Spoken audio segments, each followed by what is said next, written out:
Assalamualaikum warahmatullahi wabarakatuh. Perkenalkan, nama saya Resa Ajeng Setianingrum dengan akhiran NIM 0125.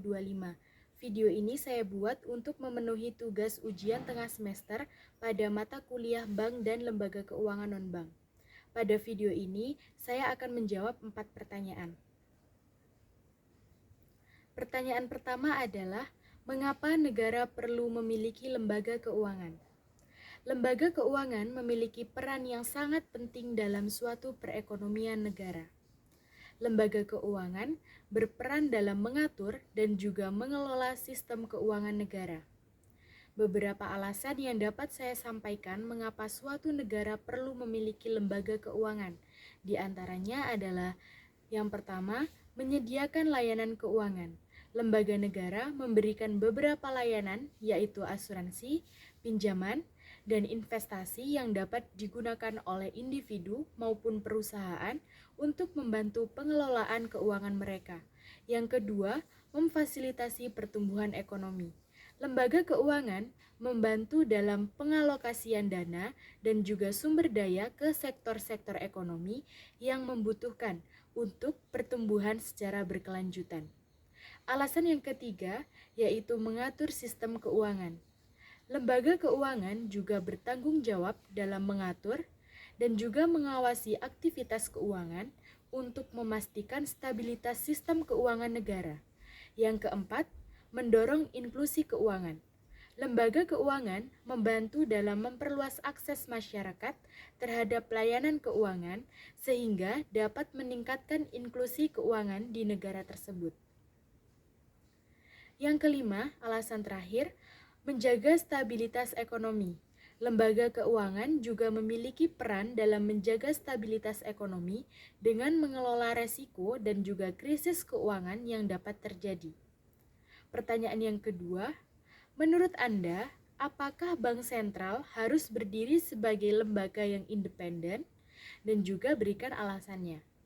Menurut pendapat saya, Bank Sentral sebaiknya berdiri sebagai lembaga yang independen.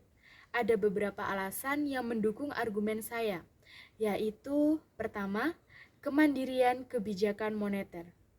Bank sentral yang independen memiliki kemampuan untuk mengambil keputusan kebijakan moneter tanpa tekanan politik atau campur tangan pemerintah. Hal ini memungkinkan bank sentral untuk fokus pada tujuan utama mereka, yaitu menjaga stabilitas harga dan pertumbuhan ekonomi yang sehat. Yang kedua, meningkatkan kepercayaan publik. Independensi bank sentral dapat meningkatkan kepercayaan publik terhadap kebijakan moneter yang diambil. Apabila bank sentral dianggap terlalu dipengaruhi oleh kepentingan politik, hal ini dapat merusak kepercayaan masyarakat dan investor terhadap stabilitas ekonomi. Alasan yang ketiga yaitu mencegah inflasi yang berlebihan. Dengan independensi, bank sentral dapat mengambil keputusan kebijakan moneter berdasarkan data ekonomi dan analisis yang objektif, tanpa terpengaruh oleh pertimbangan politik. Alasan yang keempat, mengurangi resiko manipulasi kebijakan. Apabila bank sentral tidak independen, terdapat resiko bahwa kebijakan moneter akan dimanipulasi untuk kepentingan politik tertentu, seperti memenangkan pemilu atau mendapatkan dukungan publik. Pertanyaan yang ketiga, mengapa lembaga keuangan perlu diatur dan juga diawasi? Dan siapa yang mengatur dan juga mengawasi lembaga keuangan Indonesia? Mengapa lembaga keuangan perlu diatur?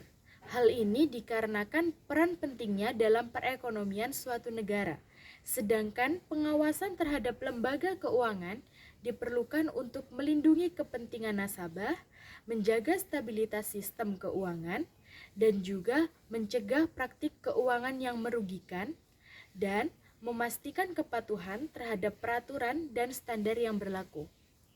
Di Indonesia sendiri, lembaga keuangan diatur dan diawasi oleh beberapa lembaga, yaitu yang pertama Otoritas Jasa Keuangan atau yang biasa dikenal dengan OJK.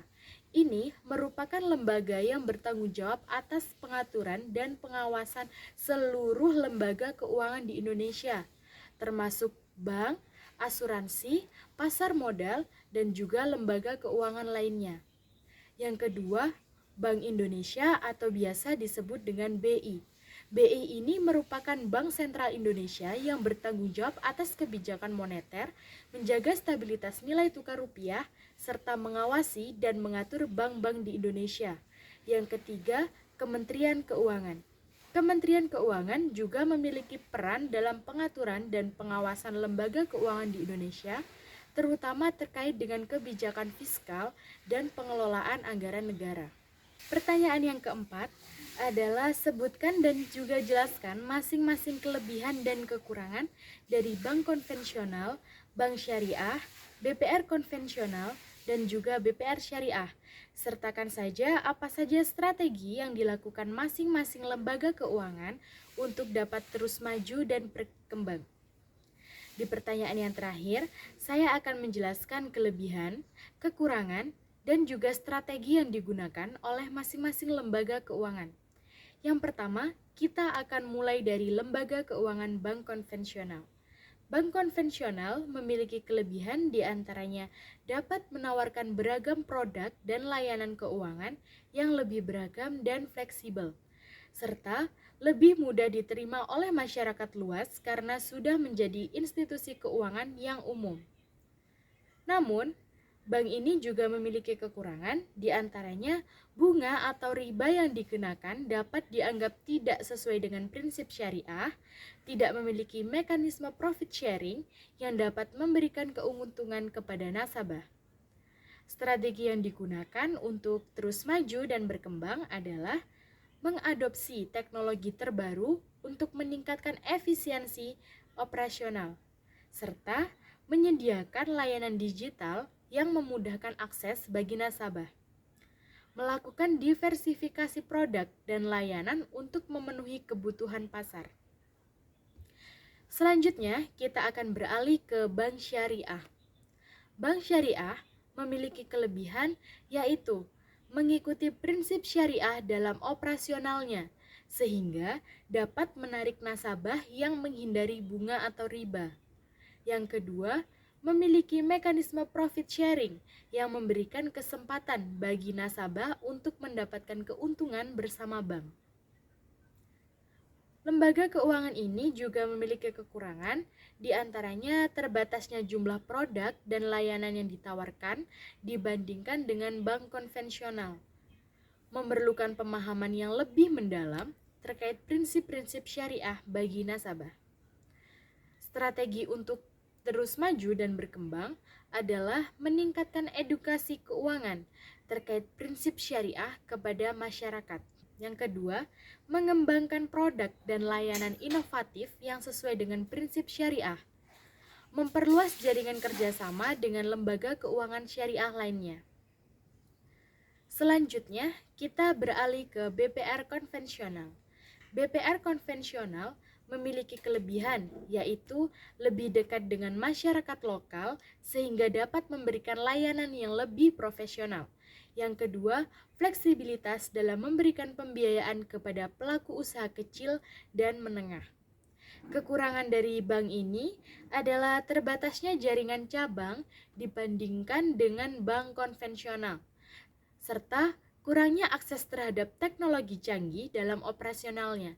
Strategi yang digunakan untuk terus maju dan berkembang adalah mengembangkan layanan digital untuk memperluas jangkauan nasabah, meningkatkan kerjasama dengan lembaga keuangan lain untuk memperluas akses pasar, serta memberikan pelatihan kepada karyawan untuk meningkatkan kualitas layanan.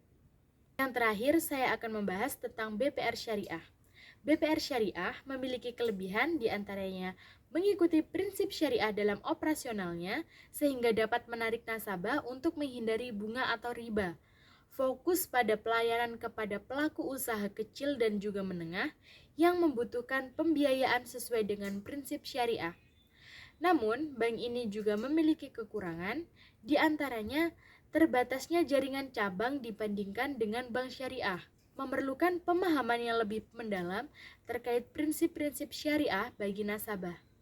Strategi yang digunakan untuk terus maju dan berkembang adalah meningkatkan aksesibilitas layanan perbankan syariah di daerah-daerah terpencil. Yang kedua, mengembangkan produk dan layanan syariah dan inovatif sesuai dengan kebutuhan pelaku usaha kecil dan juga menengah. Dan yang terakhir, melakukan kampanye edukasi keuangan terkait prinsip syariah kepada masyarakat. Sekian video dari saya, kurang lebihnya saya mohon maaf.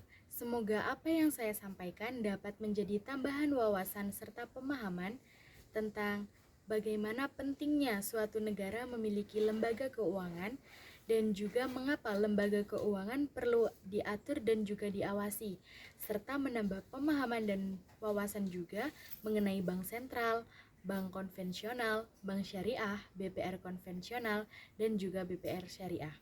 Akhir kata, saya ucapkan wassalamualaikum warahmatullahi wabarakatuh.